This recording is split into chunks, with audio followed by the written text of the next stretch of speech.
Hello, Kidney Warriors. James here from Dadvice TV, your online kidney health coach, and this is Dadvice TV Live. Now, for those of you that are new, welcome. Great to have you here. Go ahead, introduce yourself in the comments and say hello. It's great to get to know you. Great to have you here. Our community is very helpful, supportive, and positive, which is just what you need to live better while you happen to have kidney disease. Speaking of kidney disease, let me introduce myself. My name's James, and I have kidney disease. I was diagnosed about 2.5 years ago now. Stage 5 kidney failure. Spent a week in the ICU. Didn't have any hope of getting better. Doctor said, you need dialysis. Well, I have never had dialysis. Didn't even get a transplant. Instead, I worked with my healthcare team, a whole bunch of doctors, renal dietitians, and I focused on my overall health. And part of that was also my mental health, managing stress, dealing with things. And I improved my health overall, which lifted up my kidney labs and allowed me to manage all of my symptoms. Now, not everyone can do that, but I am very excited that I have been able to do that. And it all came from meeting people like our co-host today who helped me to manage all these different elements of my kidney disease so that they didn't get out of control. And I felt kind of in control of a disease that, is it's invisible. Now, tonight, we're going to talk about something that is very, very dear and important to me. And it was something that I had to think about a lot when I was first diagnosed. And as I was telling our co-host before the show, this is a topic that it goes very deep to my heart. I get a lot of emails, a lot of messages from people asking about, hey, can I date with kidney disease? When do I tell the other person? I'm married, now I have kidney disease. Am I a burden to my wife, to my loved ones, my family? Do I tell my work? All sorts of questions that are completely normal for kidney patients to kind of think about when they're diagnosed. And there's no one right answer for everything, but as you're going to learn, there are lots of things that you can think about, ways you can approach this to help you make up the right decision for you. Now, to talk about this, we're going to bring in an expert. You guys know her from all the way over in sunny and I think pretty warm right now, Hawaii. Welcome, Lana Life. Hey, Lana, how you doing? Hi, Kidney Warriors. Good to be here. Thanks for having me back. I'm great. Always great to have you here. Yeah, so it actually is really hot. Fun fact, my air conditioning actually went out. So it's actually pretty hot. It really is hot today, but I can't complain. It could be much worse. Hey, I saw the photos, your new photos that you got. You're sitting there on the beach. It looks great. The sun, the clouds, the sky. It looks amazing. Yeah, I can't complain. It's absolutely gorgeous here. So now, for those that are new, who haven't met you yet, can you tell them a little bit about your background and who you are? Absolutely. So I'm a licensed clinical social worker. I have a history and background experience and education in working in the healthcare setting. So I've worked in hospital, ICU settings, skilled nursing facility, nursing home. I worked nonprofit kidney foundation with the lovely Jen that we all, just admire so greatly. And also now working in private practice, working with people who are living with chronic conditions and are navigating the very thing we're going to talk about today. So I'm so happy to be here. Yep. And, kind of our topic today has a very interesting title, but it covers so much. Mm-hmm. It's about, it's making room for love. And love just isn't for other people, it's also for ourselves. And navigating life with relationships, not just significant others and family, but also work, coworkers, things like that, while living with a chronic illness like kidney disease. Yeah. And Go ahead. Go ahead. I'll let you go. I was just going to say that, in this modern world, especially dealing with COVID, things have shifted so drastically. And the way that we typically communicate with others is different from even just a year ago.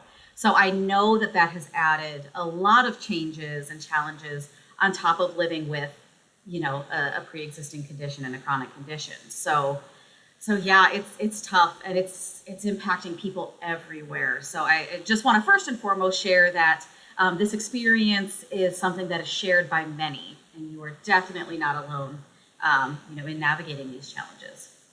Yeah, and of all the messages and the emails that I get from other kidney warriors out there, these are the ones that had the biggest impact on me when people have questions about relationships, or if they feel they're being a burden because they need some extra time. Maybe they got doctor's appointments. Their diet is a lot more restrictive than their significant other, and they kind of feel that puts a burden on, my wife doesn't want to eat steak because I'm not eating that. I'm now pretty much vegetarian. There's a lot of those kind of questions and challenges that go through people's minds. And I can relate to so many of those because I had to go through those same exact questions myself. So I don't want it to sound like it's easy and that it's not something that we all go through. This is something that we all kind of need to go through and answer some questions for ourselves so that we can continue and move forward with relationships. Right. And just, when you're diagnosed with a chronic condition like kidney disease, it's really like an adjustment, and it's forging this new identity that includes this chronic condition, right? So the chronic condition isn't just who you are. It's not everything that you are, but it's a part of your story. And so that has to shift your own personal identity some, as well as the relationships that we're in, or the relationships that we might be interested in finding in the future, employment, work. I said the same thing. School. I actually like to think of employment and work as two separate things. I am employed. I do my work so that I stay that way. Exactly. I like that. So no, absolutely. It really does shift the identity, your relationship, in many ways. So having these conversations is definitely a vital part of figuring out what's going on with you, and then also making sure that we're connecting with those other important people in our lives. Yeah, and a lot of people, the things we're going to talk about tonight, they may all come at once, like a tsunami of questions that you have for yourself, or they may come over time. For me, I am one extreme side of the spectrum. My life is it's an open book. I'm very open about things. I've always been very, very outgoing. I was a kid that when there was a talent show, I wanted to be up there doing a song, and I can't sing. I wanted to do magic tricks. I'm not very coordinated. I was always doing all those things, failing at them, but I kept going. I was a very outgoing person. And when I was diagnosed, when I was in the ICU, sitting there, you get a lot of alone time when you're in the ICU. Your family can only visit so often. First of all, they've got lives to live. Things are happening. And in the ICU, kids aren't allowed. So I would only see my wife for a small amount of time. I'm living there. And I had to ask myself a lot of questions about, okay, well, first of all, I went to the doctor in the morning. He sends me to the ER. I get to the ER. I open my car door. I collapse. I have a heart attack. My wife had no clue any of that happened. So my first question I had to answer myself was, when and how do I tell my wife that now I've been admitted to the ICU and, the things that I was learning? And they're saying things about kidneys, failure, your heart.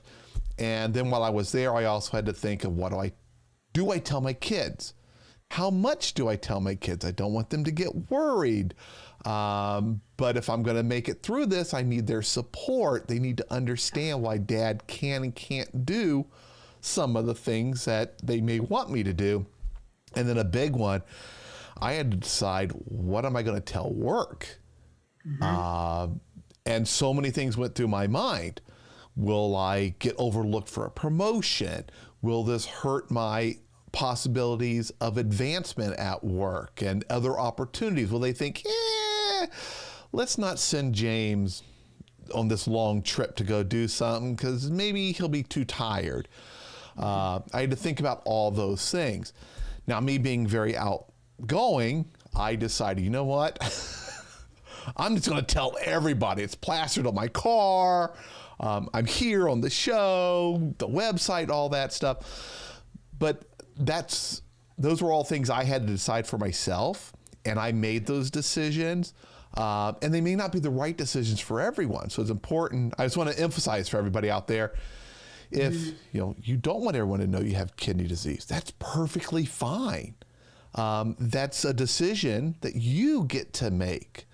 And there is no right decision. It's what you're comfortable with and what you want to do. And that's what we're going to talk about. I feel how passionate you are about this topic, and it just makes my heart just feel just so, just like it stabs me a little bit in the heart to consider, you haven't even left the ICU yet, and you've already got to consider all of these things, and how you're going to do that. So again, yeah, you're absolutely right. There is no right way. But these or are any things right to amount consider. of time. I did it all very quickly just because that's the kind of person I am. I'm in the ICU. I'm like, I got to start researching things.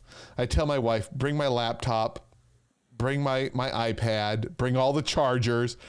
She brings them. I'm sitting there like, I need to print things. Amazon, next day delivery, a laser printer. I'm like, I'm going to need a lot of paper, cases of paper delivered to the ICU. I was like, I'll probably need some extra toner. I'm buying extra toner. I just went head first, all in 100% to this. But that's just kind of the person I am. I call myself a super nerd. When I get into something, I'm going to science the heck out of it. I use a different word when I was in the ICU. They're like, why you're printing a lot of stuff? Why do you have all this equipment? And I'm like, the doctor told me I need dialysis. I'm like, no, there's got to be another answer. I'm going to find it. So do you mind, how did you come to the decision of how you were going to tell your wife about all of this? So that was the easiest part. We're married. And of course, and I'm going to try not to get too emotional because the time in the ICU was very emotional for me. Right now I'm high energy. I'm positive. I'm giggling, smiling. It wasn't that in the ICU. The doctor actually told me, if you don't go on dialysis in 45 days, your wife will be picking out your casket. That's the exact phrase.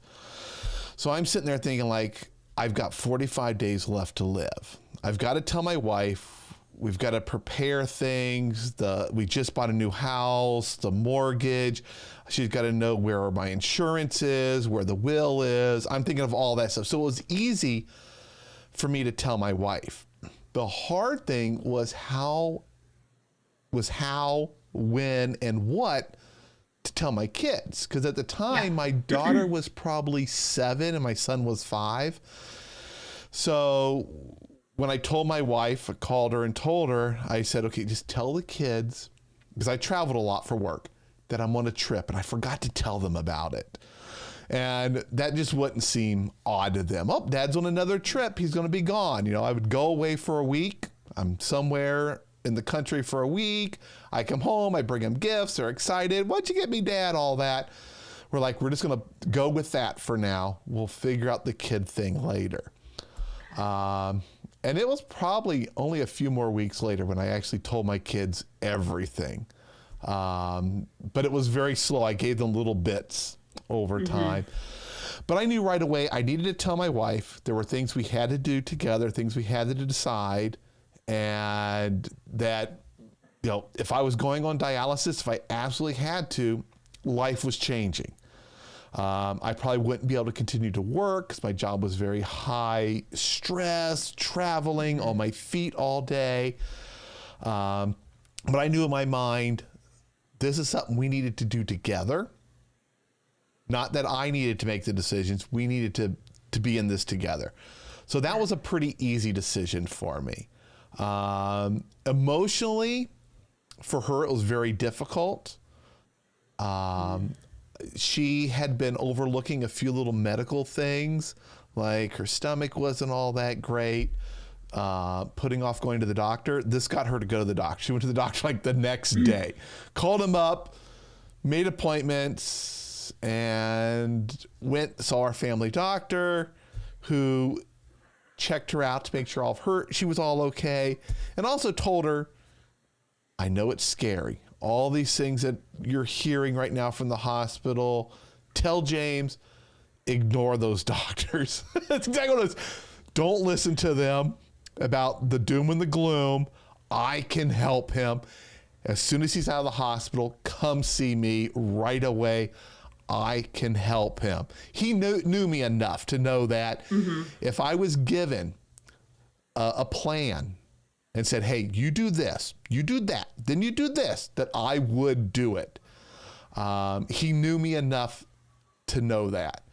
And, he actually was the idea behind doing these videos was all him. He told me to keep a journal. He says, you're going to get better. You're going to write a book and you're going to help people. Because he knows that's the kind of person I am.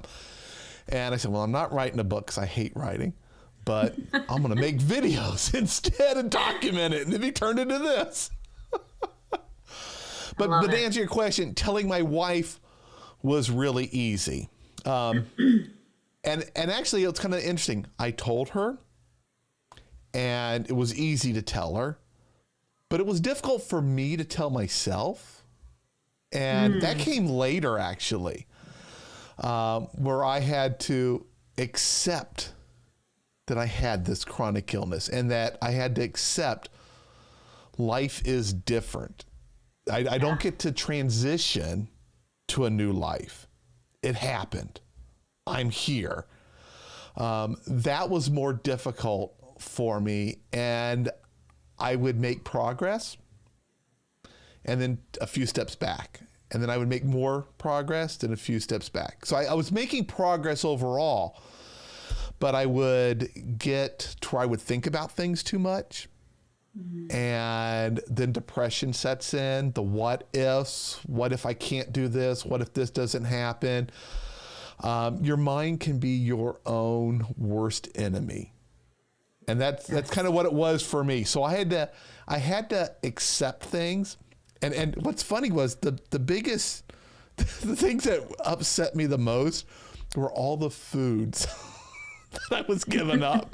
I was like, no more soda, no more pizza. I love those thick, giant, deep dish Chicago pizzas. Those right there, that's what would worry me and upset me the most was I'm never going to have a Big Mac ever again. Because I didn't understand nutrition at this point. There was so much I still had to learn.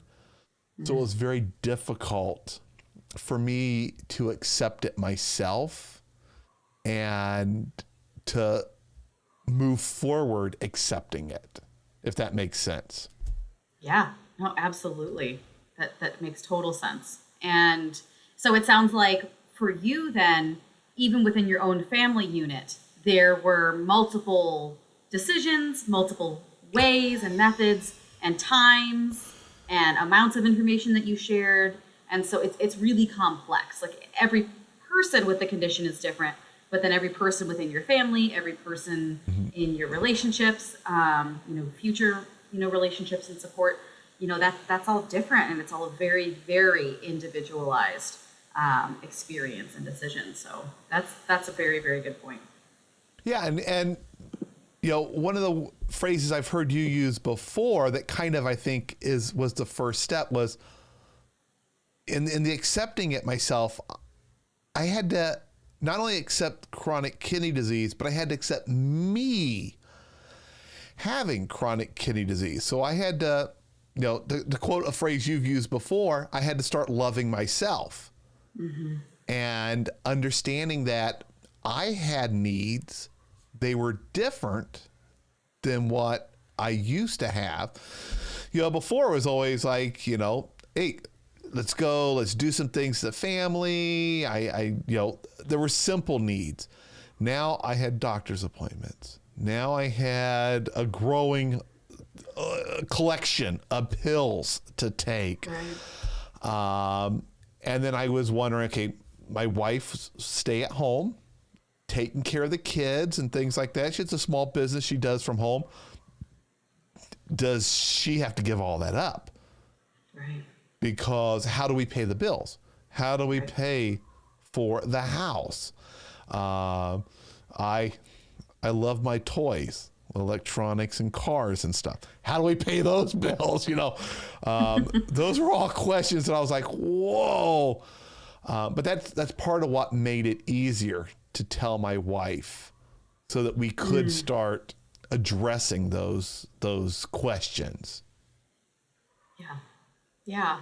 And, the concept of, being a burden and, what does that look like? Again, that's very individualized for everybody, but that is something that I just hear over and over and over again. And people really believe that to their core, that somehow they've, taken something away from their partner or their loved one, and instead heaped on this, added burden, and they just start to, go inside themselves, minimize their pain, forget what their needs even are, and it just causes so much distress. Even when your loved one is telling you, no, you're not a burden. I would put a lasso around the moon and give it to you if I absolutely could. And they mean it, but it just permeates every cell of your body when you believe that. And that's so painful to watch other people experience that. Well, yeah, and I even questioned myself about that. What kind of treatment would I need if I have to go on dialysis? Is my wife going to be able, need to operate some kind of equipment or inject things or needles? And it was like all that goes through your mind, and you do start to wonder, am I a burden? Only because in a way, maybe I was being a little selfish, not realizing that, no, that other person, they didn't choose to do those things, but that's part of me, and maybe they're okay with that, because that's just a different way of connecting with them. Well, and you've got to remember too that, everybody puts on, their shirt the same way the next person, puts on their shirt, and trying to consider the times where you have been supportive to that person, who has their own struggles, right? So everybody has struggles. This just so happens to be yours. And how can we, make sure that we remember the times that we have been there for others? So I see in the bottom, Natalie had written that it's hard when people, family members let the burden show. Yeah. And so that brings up a really, really good point. There's this concept that I love to use with my clients, and it's called, who deserves a seat at my table? It's like the dining room table exercise.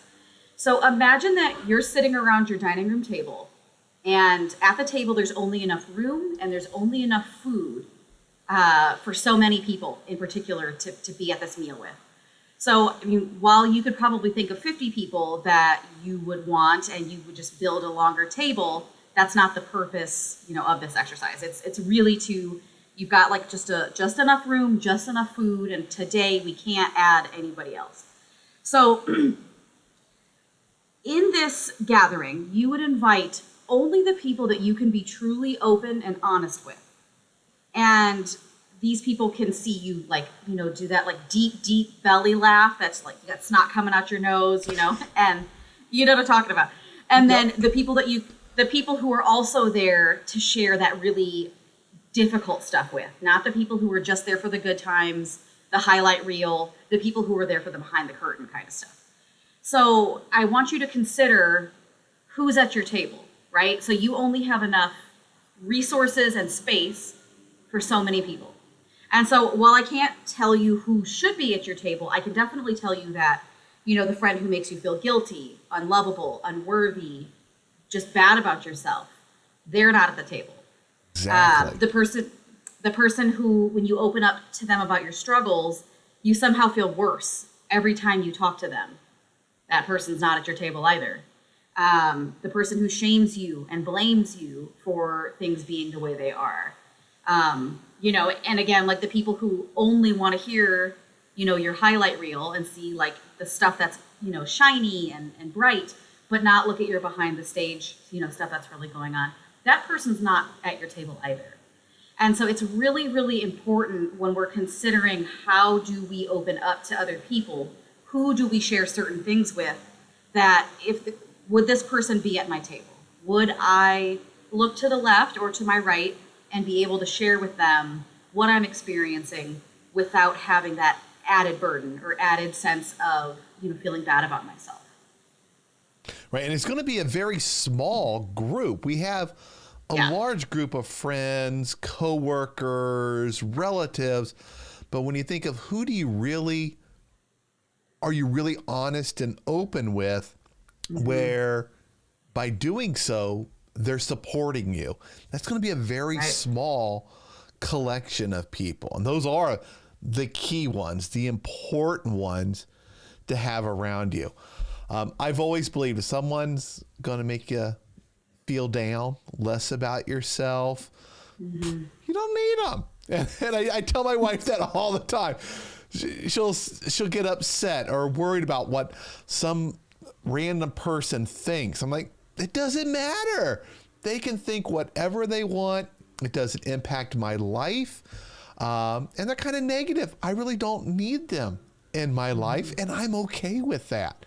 I want the people who are supportive and positive around me, who are going to lift me up, who are going to help me when I do feel down, that I know I can go to them. They'll listen, and whatever they say will be valuable and meaningful to me. Right. Because you're really being very vulnerable with them. Absolutely. And, let's say you can fit 5 people at your table, but you are like, what? There's only 2 people that I would have sitting there. That's okay too. It really is okay. And you don't owe anybody an explanation. You don't owe anybody anything. Really and truly, it's your table. And we only have so much time, energy and space, and all of that holds such serious value. And I often hear people say that they feel so lucky to sit at other people's tables, and they forget just how special their own table is. And, people are so lucky to be able to sit at your table. And if they are not, honoring that space, then to make room for something else, something Exactly. So. Now, can you talk more about the vulnerability? Because that was actually a huge part to me making my decisions. Now, my wife was easy. We're married. We've been married for a long time. We have kids. I had to tell her she's part of the decisions moving forward. But when it comes to telling coworkers, friends, other people, my biggest challenge was becoming vulnerable, because I'm telling them something very secretive in a way. You can't see so many chronic illnesses, such as chronic kidney disease. You don't look at a person and go like, oh, they look like there's a problem. If someone lost a leg in a war or an accident, you can see that. And you may have a bit more compassion for that person and understand better some of the choices they make or the decisions. Like, they don't want to go mountain climbing every weekend because it's more difficult for them. But with a chronic illness, you can't see that. And by telling people, I did worry about, or I had to think a lot about the vulnerability of letting people know. Mm-hmm. And I think that is such a very consistent concern that people experience. And I just want to remind everybody that first and foremost, you are worthy and deserving of love and acceptance just the way you are. I'm going to say it one more time. You are worthy and deserving of love and acceptance just the way you are. So that means when we smooth our rough edges and, try to make things like shiny and smooth, or we shrink ourselves to be more palatable for other people and become like a bite-sized version, we're not only denying ourselves from tapping into our power and our strength and our light, but we're also denying others the ability to bask in that glow with us. So it just leads to minimizing your own pain, ignoring your needs, and having difficulty in asking for help. And you are absolutely deserving and worthy, and of course need other people from time to time. And I think people often, especially when they're considering, okay, am I a burden to other people, just how much we don't ask of our loved ones and how independent we really have become, and self-reliant we have become in so many ways because we don't want to bother other people. So I just want to remind everybody that in the piece of being vulnerability, you deserve space, you deserve love, you deserve other people's time and care and attention, regardless of if your condition, like chronic kidney disease, is more invisible, or if, like you said, James, if it's something that is more easily seen on the outside. Mm-hmm. So one question I do see about telling others that you have an illness like this, a chronic illness, is when to tell, especially when people, when you're married, it's easier. Mm-hmm. You're in a committed relationship. You've been together for a while. You share so much that it's easier to tell your significant other. But mm-hmm. I get a lot of people that ask how or when should they tell someone if they're dating, because there's concerns of, am I hiding this if I don't tell them right away? And then we get mm-hmm. into it and we're attached and I tell them and it's too much for them to handle. Or they might feel that I was hiding something. There's so many things that go through a person's mind. So what are your recommendations when it comes to dating for how, when, or if they tell someone during that dating phase? So most importantly, I would reiterate what you've said, what I've said, that it's just such an intimate decision. And there's no one size fits all solution for any of this. It's very much a complex, multi-layered challenge. So I would ask yourself, and I would do it when you're in a good mental space, right? Don't do it when you're stressed or you've got 20 minutes before a date. I would try to consider these things, ahead of time. But when would you want to know, right? So if you were dating somebody and they had something that was invisible, that they were going through, then when would you want to know? Would you be okay knowing date 3? Would you be okay knowing the very first 5 minutes that you're there? Would you be okay knowing in an email beforehand?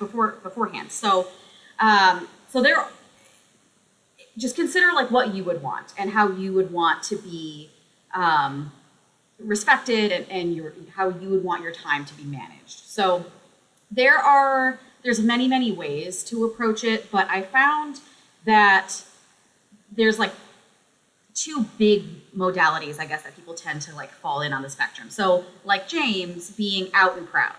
So, did you ever see the movie The Wedding Singer with Adam Sandler? Yes, that's a great one. I love that movie. And there's the part where, his character, Robbie, goes over to this kid who's sitting there and he's sulking. And he's like, what's going on? And the kid was just rejected from, a girl because he wanted to dance with her. And he says, oh man, that hurts. But why would you want to dance with somebody who doesn't want to dance with you, right? And then he, goes on to, provide support to him and just says, like, things are basically going to get better. So that's always stuck with me, in the challenges that I've faced. And I don't mean to say, be so flippant about it and be like, well, if they don't want to dance with you, then bye. But for some people, this works. And it's not an easy experience, because then, you might face rejection. You might face like just a sudden, like, in the moment, and you're like, oh crap. So, so there's vulnerability at every stage. This one just so happens to be basically, right in the very beginning.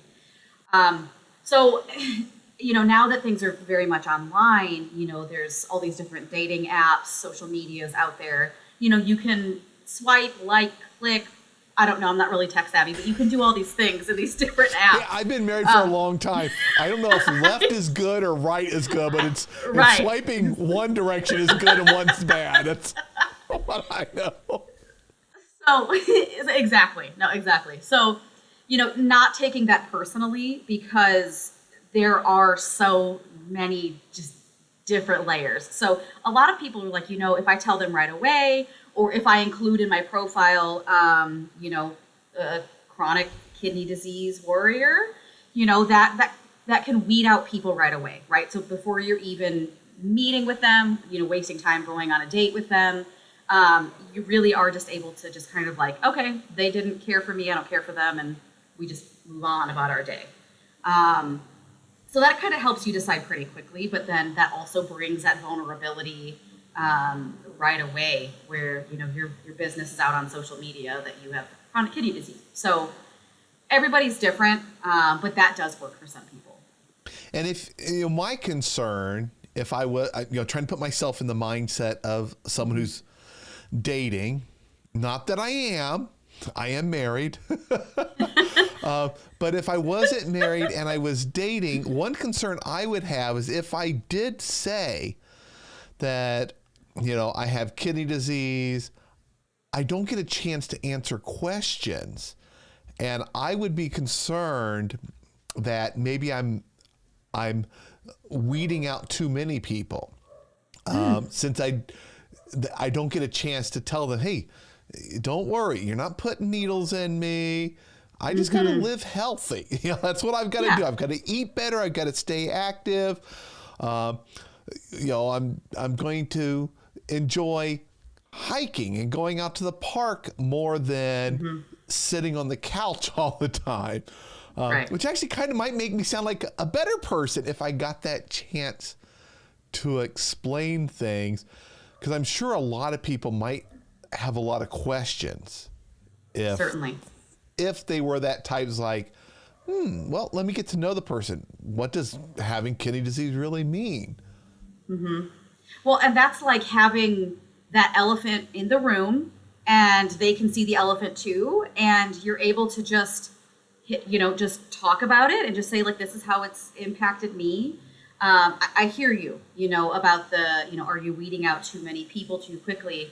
But if, for me, and again, my answer's not everyone's answer, and it's not the only answer, but, for me, if someone was like, oh, they have chronic kidney disease and they're not interested in learning more about that part of my identity, then I don't have time for them.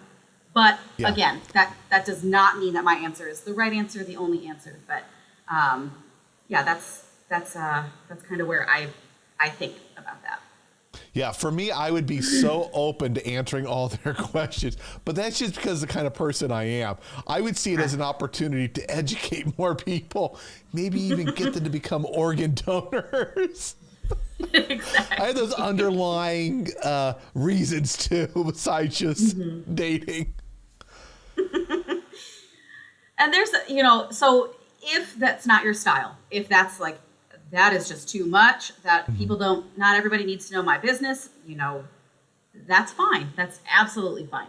So if maybe sharing it in spurts, or waiting until you've maybe had 2 or 3 dates and you're seeing, does this person consistently seem like a decent human, who would be willing to, hear what I had to say? You can feel more comfortable then. You can even maybe throw them some like softballs where it's like, I've done a lot of work in the kidney, arena. I've done a lot of like research and stuff about it, and it's a passion of mine. And so if they start asking about it, then that would be like a really great way in. And if they recoil, then you're like, oh, okay, that's not my person, and they're none the wiser, right? But if they lean in, then that gives you the opportunity to say, well, the reason it's one of my passions is because it's something I live with, and it's part of my identity. Mm-hmm. And for me, I've made it my identity. I'm the opposite. I'm that extreme side over there. But it definitely makes sense. I like the idea of dating a few times, getting to know the person, and then they get a chance to know you and see, hey, I've got energy. We're doing things. We're going out. And then kind of talking about it and seeing what their reaction is. I like that approach. Yeah, me too. And, I have friends who are out and proud in terms of like everything with their lives. They're like, this is me, this is who I am. But, that's not everyone. And that's okay. How you approach things and the way that you go about it has to be comfortable for you in a way that you can feel like you're being authentic and you can be truly seen. Yep. Now, hopefully, when you do tell that person, hey, I have kidney disease, they kind of lean in and they want to learn more. How can what are some tips to prepare for the questions they may ask? Because they're probably going to have some questions. First of all, they probably don't know much about chronic kidney disease. I didn't even know much about it. My mom has had it for decades. And I still knew so little about it. So some of their questions could come across, they could rub you the wrong way. And it's not that they mean to sound cruel or rude or whatever. It's just that they don't understand. How could I maybe prepare for those moments to make explaining kidney disease and my illness and what life with me, which is wonderful, would be like?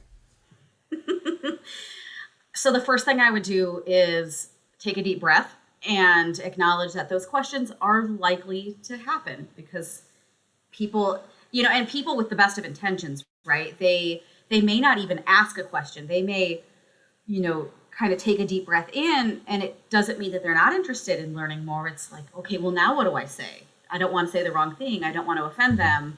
What does that mean? And so I think that ahead of time, knowing as much as you can about your disease and asking questions of your doctors, maybe doing some research online.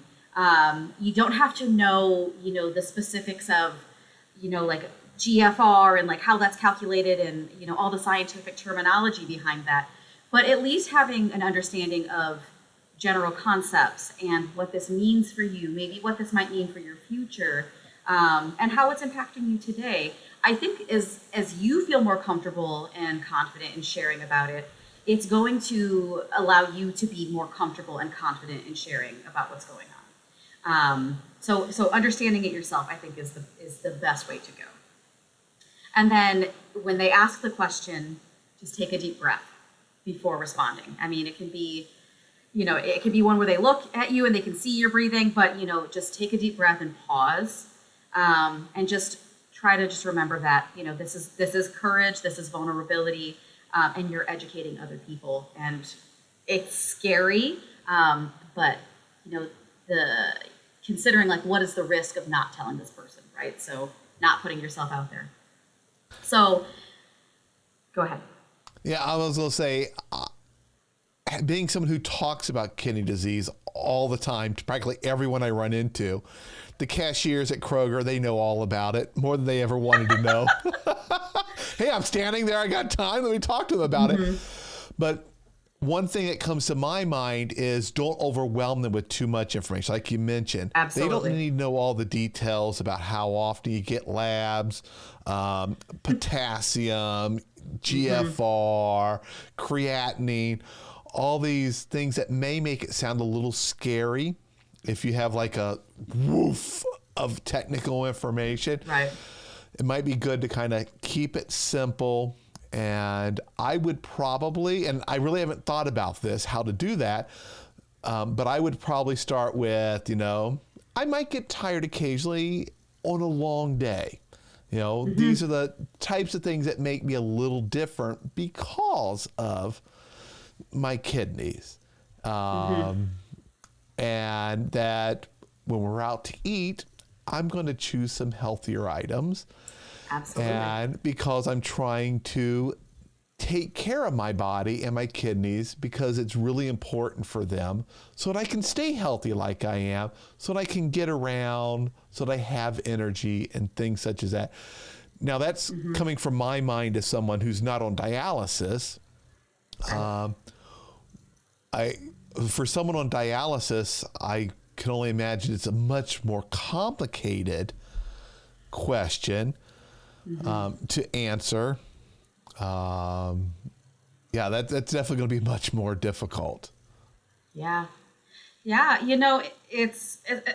And be people with, chronic, health conditions like chronic kidney disease, excuse me, also have, may have like mental health challenges.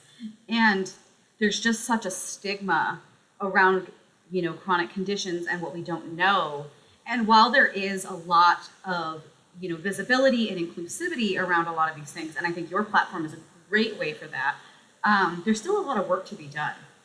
And so these are questions to consider ahead of time. How do I share the fact that I'm on dialysis with someone else? And considering how you view being on dialysis yourself, because if you view dialysis in a way that's very negative or, excuse me, or there's a lot of shame behind it, chances are you're going to also express that to that person, right? And so if you have like a negative outlook on it, then the way you market it, for lack of a better term, would be probably pretty negative. Someone recommended water for you, and that reminded me, I haven't taken a sip in a while. There you go. Thank you. And not to get too intimate, but intimacy may be a question that they have with a chronic illness, especially if you are on a treatment like dialysis. And that's definitely something that I would prepare for to explain to them. And I'm sure that's a question that they may not ask, but it's in their mind. So that may be, and I'm looking for your opinion on this. To me, that may be a question that I want to answer for them during the conversation. So they don't have to ask it, because they may feel a little odd asking that when you haven't been that close yet. Right. I think a lot of that depends on your gender, and it depends on if you have like a history of, like sexual trauma, right? So that, depending on those kinds of circumstances, I think will be very, very different, and will look a little different. So if you have a therapist and you are working through some sexual trauma, depending on your gender even, I would process that with somebody, and I would process that with somebody, if you don't have a therapist, process that with somebody you trust ahead of time, because that is a very common question, unfortunately. I shouldn't say unfortunately, because, it is what it is, but that is a very common question, and that can be really, really difficult, right? So as somebody who may not have a chronic health condition, or something that you can see, right? It's not invisible. You can just look at one another and just assume that intimacy is going to be fine, right? There's not going to be any issues. So for me, as a female, that is something that, our gender has to consider a lot. and societal norms and all that kind of getting in the weed stuff. It's all very, very important to consider anyway. If there is a question that you don't feel comfortable in answering, you don't owe that person an answer. If it is a question that is vulgar, very wildly inappropriate, I don't feel comfortable in answering that. But if it's something that's like, how does intimacy work? Does this impact, intercourse in any way? If you feel comfortable in answering that, then by all means. But I would be very, very comfortable with your answer ahead of time. Definitely in preparation, maybe tasting the words as they come out of your mouth, right? Mm-hmm. So like thinking about it in your head and how it might look, how it might sound is very different than actually saying it out loud. But it's a very common, experience, part of the dating realm for sure. Yeah, and I see that question asked often in a lot of the message forums where people say things like, I was just diagnosed, what does this mean for dating? They feel that it's going to make it much, much harder. And with something like chronic kidney disease, of course, the different stages, you're at different points in it. But luckily, for the most part, it doesn't impact much of your life in that way until the later stages. It may. But I like your approach. Practice what you're going to say. Become comfortable with it. If they ask in a way that you don't feel comfortable answering, have an answer that I'm not comfortable for that yet. I don't think we're there yet to have that discussion. Yes. I like that. Yeah, absolutely. It's all about negotiating boundaries that honor you and honor your health and well-being, regardless if you've got a chronic kidney, condition. Absolutely. And, I would, especially if the question is not vulgar or wildly inappropriate, try to consider, like where they're coming from, and that they're not necessarily trying to be tourists into your condition. But if it is wildly inappropriate or they're asking like more probing questions than you're comfortable with, they might be trying to get a little touristy, as I like to call it. Just go with your gut. If it feels right, great. If it doesn't feel right, it's totally appropriate to say, I don't feel comfortable in sharing that. We're not there yet. That might be something we can talk about down the road. There's absolutely nothing wrong with that. And probably what the biggest takeaway is from what we've discussed is it's okay to have relationships. You're going to have those, but you need to be comfortable. Stay within the area you feel comfortable with. There is no one solution for everything. You deserve to be loved. You deserve to love other people. Surround yourself with those that support you and are positive. Those that put you down or make you feel down, you don't need those. Don't let them sit at your table. They can go sit at their own table, at the kiddie table. The bully table. The bully table. Yeah. Absolutely. One thing before I forget too, that I really want to hone in and make sure that everybody listening understands is that for people who are in existing relationships, workplace, school, all these different relationships you have in your life, that when someone shares with you that you're not a burden or they offer to help, practice accepting that. Practice accepting that your loved one is telling you that you're not a burden. When we feel like that, when our brains are telling us, that little nagging voice in the back that says, you're a liar, like you can't possibly not feel like I'm a burden. Remind yourself that feelings are not facts. Your feelings are absolutely valid. But our brains do such a good job of trying to convince us that the stories we're telling ourselves in our mind are true when it's not always the case. So trying to discern fact from feeling is really, really important. And just practicing acceptance that when your loved one says that, they, like I said, they tie a lasso around the moon and pull it down for you, that they would absolutely do that. That's our second movie reference. That's It's a Wonderful Life. Yes, Jimmy Stewart says that. I'm on a roll today. One of my favorite movies of all time. When I was young, I wanted to be an actor and I wanted to be Jimmy Stewart. And I used to try to mimic him. I love it. I love it. I'm on a roll today. But I just want to remind everyone that you are just so deserving of love and so deserving of care. And the right people will not view you as a burden. The right people will love and honor you and respect your boundaries. Yes, so true. All right, Lana, we are now at the top of the hour. Wow, already? It just flew by. This has been a wonderful discussion. And I'll tell you, I'm very proud of myself. I did not get emotional during it. I thought I would, because I do get people who email me. They ask me these questions. And when I read, and I love getting the emails from everyone. When I read those ones, I can feel their pain and their concern and their, kind of them being lost, not knowing, is this okay to tell others? How do I tell others? Having a relationship, is it possible? And yes, it is possible. And I hope people pick that up today. And you don't want to rush into things. Everyone's going to have their own, there's a spectrum. How out are you about it? Who do you tell? When do you tell? How do you want to tell them? It's all up to you. There is no, this is the way to do it. The way I did it is just the way I am. Wrapping my car with whatever I'm into is something I've always done. And I drive around with kidney disease really big all over my car.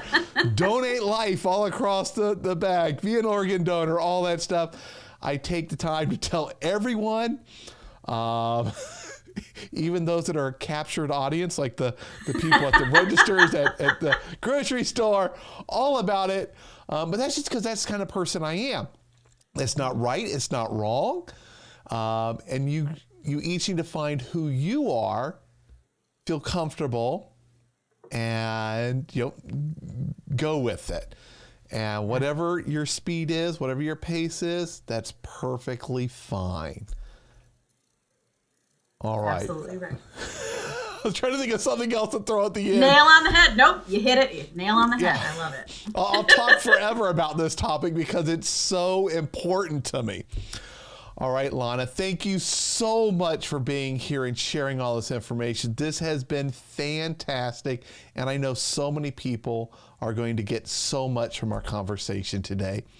For everyone else out there, thank you so much for being here. This is the last live show of the week. I will be back next week, and lots of great information coming to help you kick kidney disease to the curb and not let it hold you back.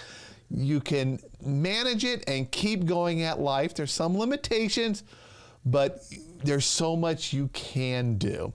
All right, everybody. Thank you so much, and I'll see you in the next video. Bye, y'all.